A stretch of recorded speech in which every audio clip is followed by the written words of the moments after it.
Hey everyone, thanks for stopping in.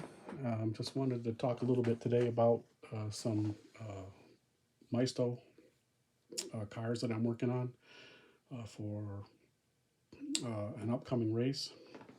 I signed up for some races at redlinederby.com.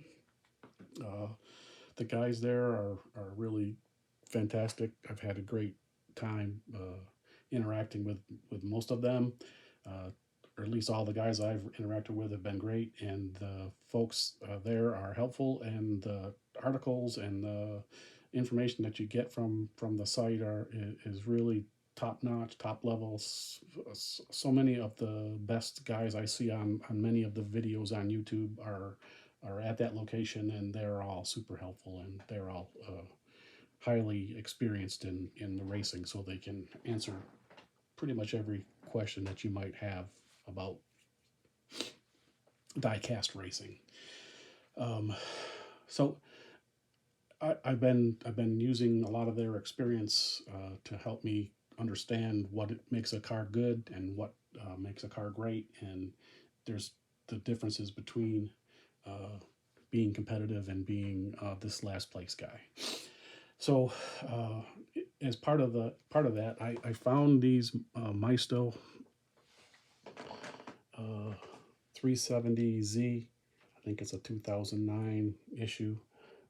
It really became one of my favorite cars. I just like the body style. I went ahead and added some FTE wheels to this one since I had a set that I could use. I really don't have a lot of FTE cars, but this one set actually worked well here. So I'm going to send this off to a race pretty soon. Hopefully, it does better than last place. Yeah. Anyways, we all start somewhere, right? So, uh, but as part of the looking for a good car, some car that I want to use and make routinely, uh, I kind of like this car, and not because it's a Maisto and whatever. But I like this body style, and I like I really like the pearl paint. I mean, it just has just a fantastic paint job. So I don't really even feel the need maybe to paint some of these. I'm going to leave some of them white and decal them up and use them like that. It's just a pretty car. But this is the part. This is the part about the car that I like the most is that it's quick, easy disassembly. The the front and rear are captured axle in the slot. So you've already got that built in. It's not built into the chassis itself. It's built in as part of the section that holds everything together.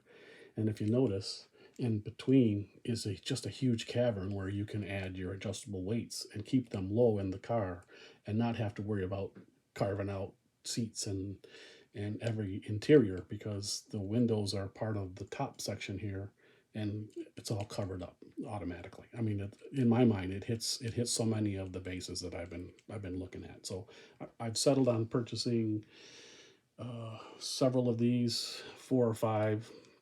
They were inexpensive, and one of the fellows at the redlinederby.com told me that it makes good sense to try to do three or four vehicles of the same style or type when you do vehicles. That way, you can pick and choose the fastest ones. Everything's not being equal. You're never going to get them all to perform the same, but you then will have at least an option to choose whichever one of that batch came out the best. You can go ahead and send that off to a race, and then either work on the others to help get them up to speed or whatever it is. But giving yourself multiple options is never a bad thing. One of the items that I don't like about my stove is these wheels. The wheels themselves are just not well manufactured. If you see here, the run out on the wheel itself is has a huge amount of play. One of the best things about this car is that it has a 0.98 millimeter axle. Very robust. It's nickel plated. It has very little machine capturing markings on it, so it'll be easy to clean up, and easy to buff So when you're buffing them, you're going to get a good quality axle. But as you can see, the wheel does not rotate that well. Too much play, too much sloppiness in the design, and I get it. It's a cheap car; it's a buck. Where Hot Wheels are now $1.25. This is still a buck or 98 cents, depending. And so they've cut some corners, and manufacturing tolerances are generally the first thing that get cut in order to, or materials in order to make ends meet and still maintain their price point. So I get it, but I don't like it. I'm not a fan of it. It needs some help, but I love the axle, so I'm going to keep that axle, and in its stead, on the wheel, I have purchased some K&S brass tubing. It is 1.5 millimeter OD and 1 millimeter ID, which makes the perfect bushing for a 0.98 millimeter axle.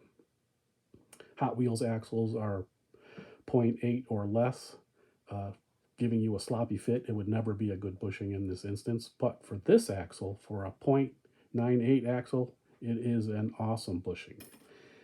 So with this axle, I went ahead and cut the end off so I could remove the wheels, and then took one of the wheels and installed a 4 millimeter long bushing. It doesn't go all the way to the end. It takes up the same space as would be occupied by just the plastic. So 4 millimeter gets me out to the edge of the cone, and then inside still recessed. So if I compare the two performance-wise together, the bushed versus the unbushed axle, the unbushed wheel, you can see the run out is, I don't know how many degrees. It's insane.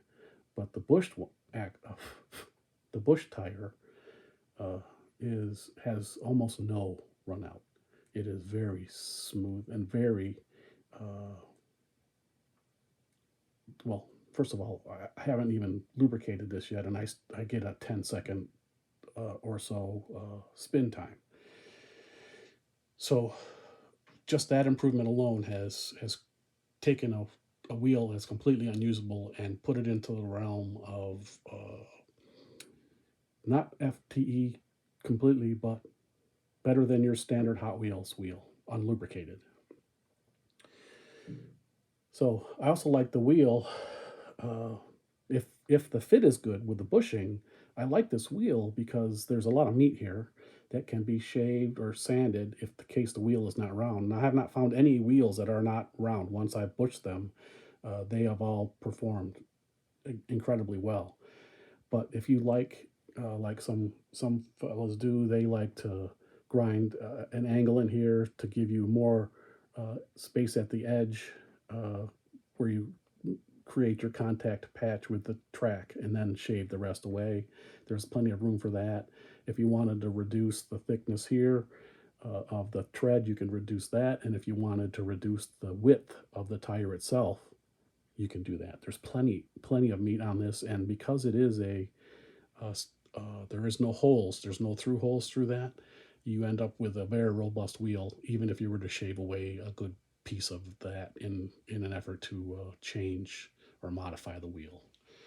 So again, the 0.98 axle is incredible for a nickel-plated axle. It needs a little buffing, just like all axles do, but it's highly usable with a bushing. So if you're interested at all in any of that, I went ahead and ordered this K&S. See if I can get it on here so you can see it. K&S 9831. My local hobby guy was helpful and ordered that for me. Came in a couple of days. 1.5 millimeter by 225 millimeter long, and it's called thin wall brass, so that 1.5 millimeter has a 1 millimeter ID. Okay, so that's really all of that. I've been also we've been having a nice discussion, I think, over there at the redlinederby.com about lubrication. So I'm in the stage here where I'm going to buff this axle and lube it and see what the spin I can get on it. Um, Most of the discussion we've been having is centered around graphite, different grades of graphite and types of graphite, and characteristics of graphite. And most of the graphites I have, I haven't really, I don't have enough experience with graphite to know which one would be better. I do know that I just bought this today. This is 5 micron graphite, screened graphite. No, should be no chunks, no flakes, no nothing but small particles. In my mind, that should help me get the powder into the axle cavity. This is one I just got recently. I'm sorry, is recently from, I think it was AliExpress, maybe. Came from China. It doesn't specifically say what the size is on it. It does say when I purchased it, I thought I was purchasing extra fine. I can't find the documentation for it. This graphite I did purchase dry powder extra fine. When I go to look it up to see what extra fine means to them, I don't find any particle size, so I don't know what it is specifically. But maybe I'll break up the microscope and take a stare at it. This is a container that I reused. It has an eyedropper in it. It's 3/4 of the way filled with 90% isopropyl alcohol, and was about halfway filled with graphite from a different tube that I had. I can't show you where it is. It doesn't matter, I guess. But this is the method I've been using to just make sure I shake it up, or not shake it up, get as much graphite as I feel I need, and then pinch it into the hole a drop at a time, and then let it work its way down into the I don't know if you can see that. It's fairly viscous. Work its way down into the wheel itself. I haven't been a fan specifically of that process, only because when I do that, it seems that it takes, it makes my wheel axle sticky, and it takes a long time to dry, and it doesn't give me good performance right away. So I have to work it. Where if I put the graphite on, put it in, and I work it, it seems like it takes a lot longer to do the isopropyl. That could be me. There's a lot of guys that try it that way and have been very successful.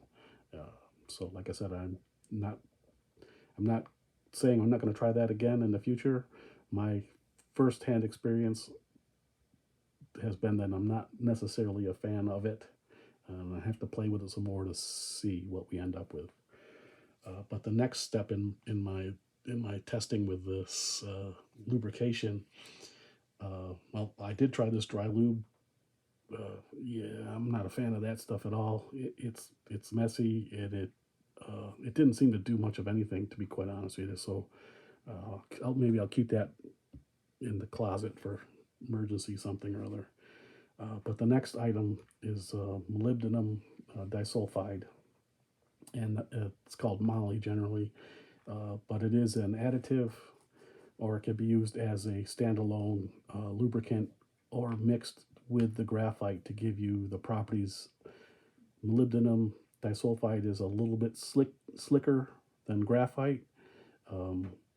It's a little more expensive, but I think there's a good happy medium somewhere in there between some portion of graphite and some portion of moly mixed together that'll give you the most effective lubrication. So I'll be playing around with that just to see. The others have already tried it and have recommended some potential ratios to try. And I know that the folks that do the Pinewood Derby cars already have some of that in some of the graphite you can buy. So depending upon which brand or which version you buy of their graphite, you may end up with some moly mixed in, even though it's not necessarily on the the label, because they keep their proprietary mixtures to themselves. So, anyways, that's where I got today. I'm really looking forward to seeing how this experiment works out with the bushing on these really, like I said, really not so well performing wheels in their stock form. But I think with some a little bit of help, they're gonna be a real good performer. So, anyways, thanks for looking in. Again, like I said before, stop by redlinederby.com if you're interested in following up on any of the items that I've talked about. The folks there are super helpful and be happy to chat with you about any of that. So, thanks again.